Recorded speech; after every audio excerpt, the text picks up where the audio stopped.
जो ज़्यादा बोलते हैं या क्षमता से अधिक बोलते हैं, ये बातें भी बड़ी बड़ी करते हैं। ये बड़े आदमियों की पहचान नहीं, क्योंकि बड़े आदमी बड़ी बात नहीं, बड़े काम करते हैं, और छोटे आदमी बड़े काम नहीं, बड़ी बातें करते हैं। बचपन की गलतियां जवानी में सुधर जाती हैं, मगर जवानी की गलतियां बुढ़ापे तक रुलाती हैं।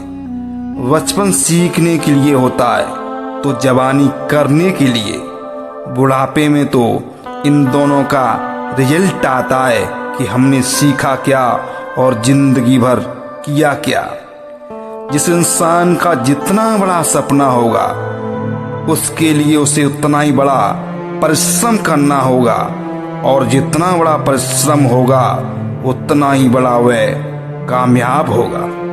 बिना परिश्रम के रहने वाले व्यक्ति का दिमाग खाली दिमाग होता है, और कहते हैं खाली दिमाग शैतान का घर होता है। और शैतान की ये आदत होती है कि वह बिना खुरापात के नहीं रह सकता, और खुरापात का परिणाम होता है बर्बादी। आंखें बंद कर लेने से मुसीबतें कम होने का नाम नहीं लेती, और जब तक मुसीबत ना आए आंखें खुलने का भी नाम नहीं लेती। मूर्ख की 1000 गलतियों पर लोग उतना ध्यान नहीं देते जितना ज्ञानी की एक गलती पर ध्यान दिया जाता है। यही कारण है कि ज्ञानी को हर एक काम सोच समझकर करना चाहिए, अन्यथा ज्ञानी मूर्ख से भी ज्यादा हंसी का पात्र बन जाता है। सुधरा हुआ इंसान जब बिगड़ जाता है तो उसे समझाना और संभालना मुश्किल हो जाता है, क्योंकि समझाया उसे जाता है जिसे अपनी गलती का पता न हो, और संभाला उसे जाता है जिसे अपने बिगड़ने का अंदाज न हो।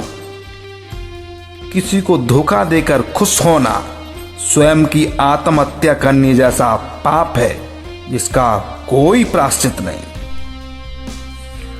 एक विद्वान व्यक्ति भी उस समय घोर संकट में आ जाता है जब वह किसी मूर्ख को उपदेश करता है, किसी दुष्ट पत्नी का पालन करता है, या फिर किसी दीनहीन व्यक्ति की सहायता करता है। दुष्ट पत्नी, झूठा मित्र, जवाब देने वाला नौकर और घर में रहने वाला सर्प, ये चारों जिस घर में रहते हैं वह साक्षात मृत्यु का निवास हो जाता है।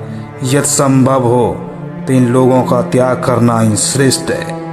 प्रत्येक व्यक्ति को मुसीबत के लिए कुछ धन बचाकर अवश्य रखना चाहिए, मगर पत्नी की रक्षा के लिए धन का त्याग करना पड़े तो अवश्य करना चाहिए, लेकिन आत्मरक्षा के लिए धन और पत्नी दोनों का त्याग करना पड़े तो निसंकोच होकर कर देना चाहिए। उस स्थान पर कभी नहीं रहना चाहिए जहाँ पर सम्मान न हो, जहाँ किसी प्रकार का कोई रोजगार न हो, जहाँ आपका कोई मित्र न हो, जहाँ शिक्षा का कोई साधन न हो।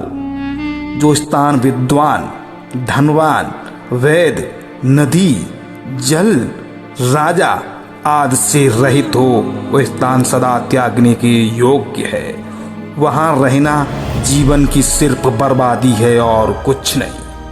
अच्छी जिंदगी जीने वाले व्यक्तियों के लिए वह स्थान सदा त्यागने के योग्य होता है, जहाँ बोलने का ढंग न हो, जहाँ लोग कुछ भी बोल देते हों, जहाँ आपको बात रखने की आज़ादी न हो, जहाँ लज्जाहीन, कर्तव्यहीन, मर्यादाहीन लोग रहते हों, जहाँ दान धर्म का कोई महत्व न हो।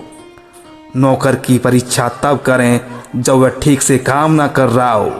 रिश्तेदार का परीक्षण तब करें जब आप घोर संकट में हो। परम मित्र का झंझट में, पत्नी का संकट में, भाई भाई का विभाजन में, बहन भाई का सावन में पता चलता है कि इनका प्रेम कितना सच्चा है। सोने को जलाने पर, भूमि को उगाने पर, गले को गाने पर, वाद्य को बजाने पर सही से पता चल जाता है कि इनकी गुणवत्ता कितनी अच्छी है। भोजन को खाने पर, वाहन को चलाने पर, मर्ज को दिखाने पर ताकत आजमाने पर इसकी हकीकत समझ में आ जाती है। संतान कितनी सेवाकार है ये बात बुढ़ापे में पता चलती है, और आपका चरित्र कितना पवित्र है ये बात जवानी में पता चलती है। आपकी नीत और नीयत कितनी साफ है ये बात गरीबी में पता चलती है। आप कितने धर्मात्मा हैं ये बात अमीरी में पता चलती है। आपको कितना अभिमान है ये आपकी आंखें और बातें बता देती हैं। आपको कितना ज्ञान है ये आपकी नम्रता बता देती है। आप कैसा भोजन करते हैं यह आपकी हालत बता देती है, और आपका चरित्र कैसा है यह आपकी आदत बता देती है। आपका कुल कितना उज्ज्वल है यह आपकी भाषा बता देती है। आप क्या कर सकते हैं यह आपकी काबिलियत बता देती है।